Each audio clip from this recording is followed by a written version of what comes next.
Hello everyone, एक बार फिर से वेलकम है आपका टॉक विद टॉपर्स में। आज हमारे साथ मौजूद हैं सीएमए फाइनल दिसंबर 2020 एग्जाम में ऑल इंडिया रैंक पाने वाले 47 पाने वाले रवि शर्मा। तो सबसे पहले तो कॉन्ग्रेचुलेशन करूंगा रवि मैं आपको, आपने 47 रैंक हासिल की। हजारों स्टूडेंट ने एग्जाम दिए, उसमें से टॉप 50 में आना बहुत बड़ी बात है। तो सबसे पहले तो आपको कॉन्ग्रेचुलेशन। दूसरी बात मैं आपको बताना चाहूँगा कि रवि जो है एक बड़े ही मेहनती किस्म के स्टूडेंट है। मतलब ये जब भी पढ़ते थे तो ऐसा रहता था कि सर मैं ये भी कर लूँगा, मैं वो चीज़ भी कर लूँगा, कोई दिक्कत नहीं है अगर मुझे एफर्ट ज़्यादा करने पड़ते हैं तो, बट पढ़ाई मेरी अच्छी होनी चाहिए। तो स्टडी करते टाइम पे इन्होंने कहीं भी ऐसा कोई बोलते ना बहाने बनाने वाला काम या फिर किसी चीज़ को इग्नोर करने वाला काम कभी नहीं किया। इस बात के लिए भी मैं आपको बहुत अप्रिशिएट करना चाहूँगा। तो आज के इस शो में हम इनसे जानेंगे कि इन्होंने ऑल इंडिया रैंक के लिए प्रिपरेशन कैसे की, ताकि हमारे जो स्टूडेंट्स हैं जो हमारा वीडियो देख रहे हैं उनको भी मोटिवेशन मिल सके और वो भी अपनी स्टडी को सिस्टमेटिकली कर सकें। तो चलिए इनसे बात करना स्टार्ट करते हैं। रवि, सबसे पहले ये बताइए कि आपने सीएमए फाइनल के लिए जो प्रिपरेशन की वो कैसे की, मतलब उसमें आपका जो एक्शन प्लान है वो क्या था? सर बेसिकली एक्शन प्लान मेरा ये था कि हमारा जो कोर्स होता है वो दो कैटेगरीज में डिवाइड होता है। एक होता है प्रैक्टिकल सब्जेक्ट्स और एक होता है थ्योरी सब्जेक्ट्स। तो दोनों के लिए अलग अलग क्राइटेरिया और अलग अलग स्ट्रेटजी बना के आपको स्टडी करनी पड़ती है। प्रैक्टिकल सब्जेक्ट में सबसे इंपॉर्टेंट ये है सर कि आपके कॉन्सेप्ट्स बहुत क्लियर होने चाहिए, चाहे वो अकाउंट्स हो, चाहे डायरेक्ट टैक्सेस हो, चाहे इनडायरेक्ट टैक्सेस हो। सबसे महत्वपूर्ण चीज़ ये है सर प्रैक्टिकल सब्जेक्ट्स में कि आपके कॉन्सेप्ट्स इतने क्लियर होने चाहिए कि जब भी आप एग्जाम में कोई भी क्वेश्चन पढ़ें, कोई भी लाइन पढ़े, क्योंकि each and every line is very important of the question. तो आप जब भी कोई लाइन पढ़े तो उससे संबंधित प्रोविज़न आपको इमीडिएटली दिमाग में क्लिक करना चाहिए, तभी आप उसका एकदम सही से और करेक्ट आंसर दे पाएंगे। और रही सर थ्योरी सब्जेक्ट्स की बात, तो थ्योरी सब्जेक्ट्स में भी दो चीज़ें बहुत इंपॉर्टेंट है।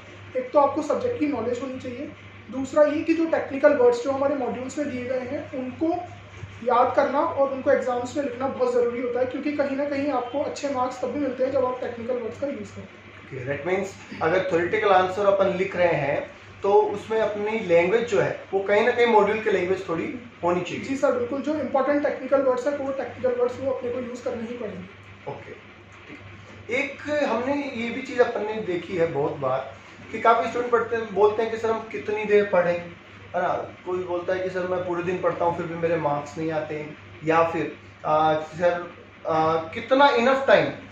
जैसे हम जब भी कहते हैं ना कि भैया रैंक किसको लानी, हाथ तो सब ऊपर करता है, फिर बात ये आती है कि जब पढ़ना कितना है, तो उसके लिए एक क्वेश्चन मार्क होता है कि कितनी स्टडी, कितने टाइम पढ़ना इनफ होता है एक ऑल इंडिया रैंक लाने के लिए।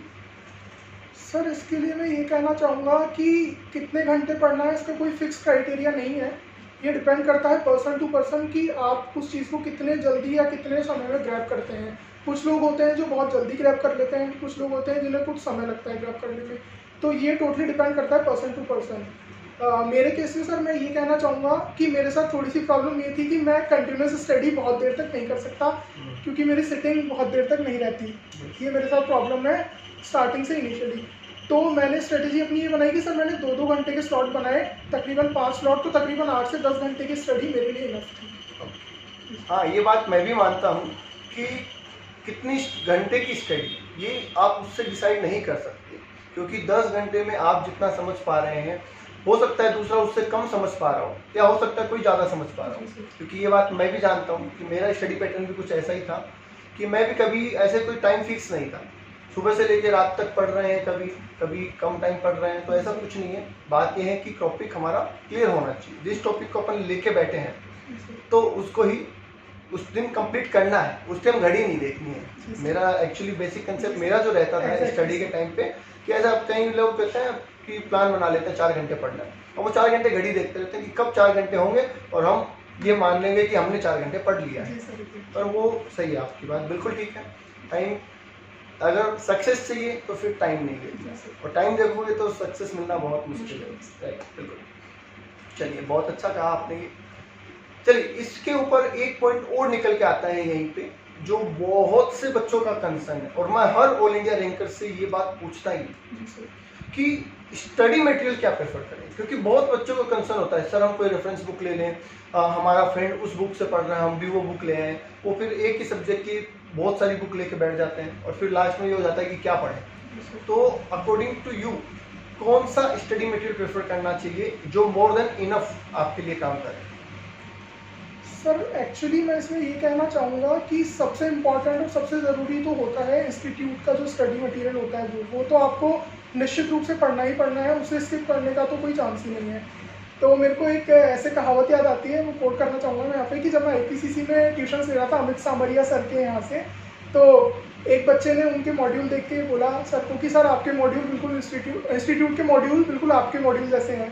तो सर ने उसे वहाँ टोकते हुए बोला कि बेटा इंस्टीट्यूट का मॉड्यूल मेरे मॉड्यूल जैसा नहीं है, मेरा मॉड्यूल इंस्टीट्यूट के मॉड्यूल जैसा है, क्योंकि बाप से बेटा बनता है, बेटे से बाप नहीं बनता। तो सर एक्चुअली यही है कि सबसे ज़्यादा इंपॉर्टेंट तो इंस्टीट्यूट के मॉड्यूल्स को थॉरली कवर करना है, वो तो आपको निश्चित रूप से पढ़ने ही पढ़ने पड़ेंगे। उसके अलावा थ्योरी सब्जेक्ट में, जैसे मैं अपनी स्ट्रेटेजी बताऊँ तो थ्योरी सब्जेक्ट में मैंने VS क्लासेस के नोट्स और आपके जो कॉस्ट स्पेशली कॉस्ट ऑडिट के नोट्स वो प्रीफर किए थे। उसका रीज़न ये था सर, क्योंकि इंस्टीट्यूट के मॉड्यूल में जो थ्योरी सब्जेक्ट्स के मॉड्यूल होते हैं वो बहुत ज़्यादा हैवी और लेंथी होते हैं। तो आपके मॉड्यूल्स जो थे वो मेरे लिए इसलिए अच्छे थे क्योंकि वो बहुत प्रिसाइजली सारी चीज़ों को कवर करते थे और easy to learn and easy to understand थे सर। और इसमें एक चीज़ ये और कहना चाहूँगा कि सर बहुत ज़्यादा स्टडी मटेरियल कलेक्ट करना लीड्स टू कंफ्यूजन, तो लिमिटेड स्टडी मटेरियल्स के साथ ही पढ़ाई करना। मतलब स्टडी मटेरियल जो है अपना इंस्टीट्यूट CMA इंस्टीट्यूट का स्टडी मटेरियल है वो बेस्ट है, और उसके साथ जो नोट्स हैं जैसे आपने हमारे नोट्स प्रेफर किए, ठीक है, हमारी क्लासेस प्रेफर की, तो वैसे ठीक है, आप जहाँ भी जो भी पढ़ रहे हैं वो आपके लिए इनफ है, इधर उधर का मटेरियल इकट्ठा करने की कोशिश ना करिए। चलिए बहुत अच्छी बात है ये।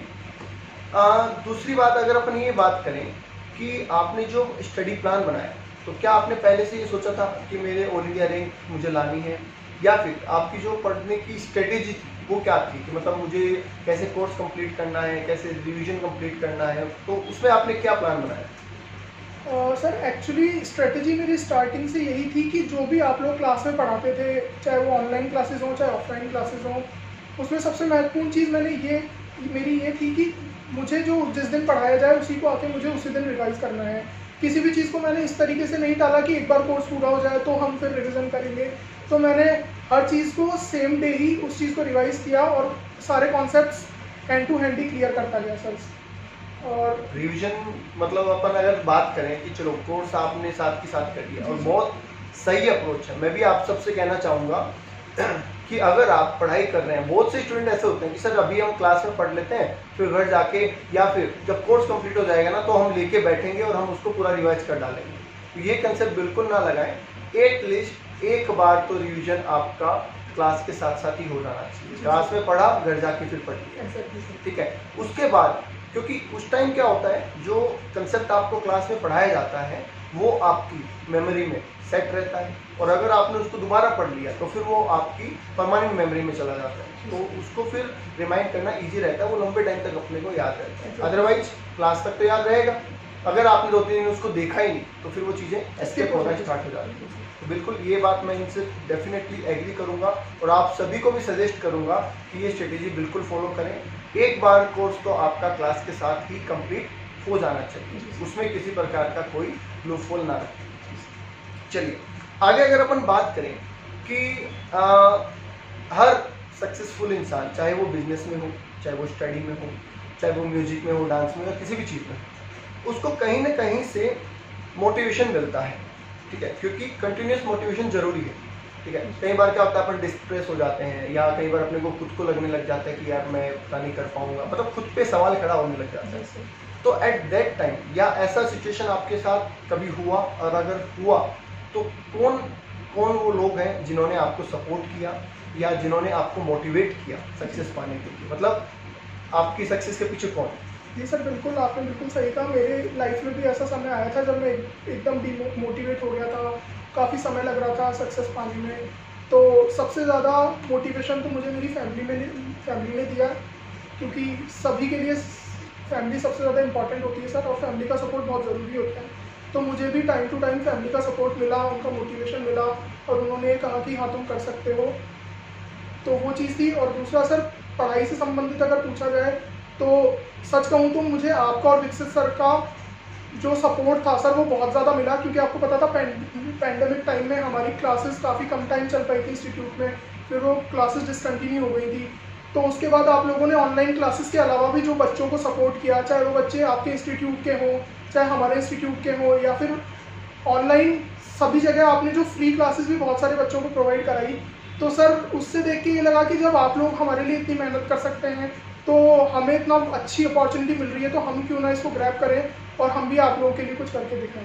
Thank you so much. मुझे याद है आप पहले CME इंस्टीट्यूट राइट, वहाँ पे आप क्लासें ले रहे थे, बट वहाँ पे आपकी क्लासें रुक गई थी पैंडेमिक की वजह से, और फिर आपने मुझसे क्लासें ली थी राइट। बिल्कुल, देखिए हमने पैंडेमिक सिचुएशन में जब ये देखा कि बहुत से स्टूडेंट अपनी पढ़ाई नहीं कर पा रहे, क्यों?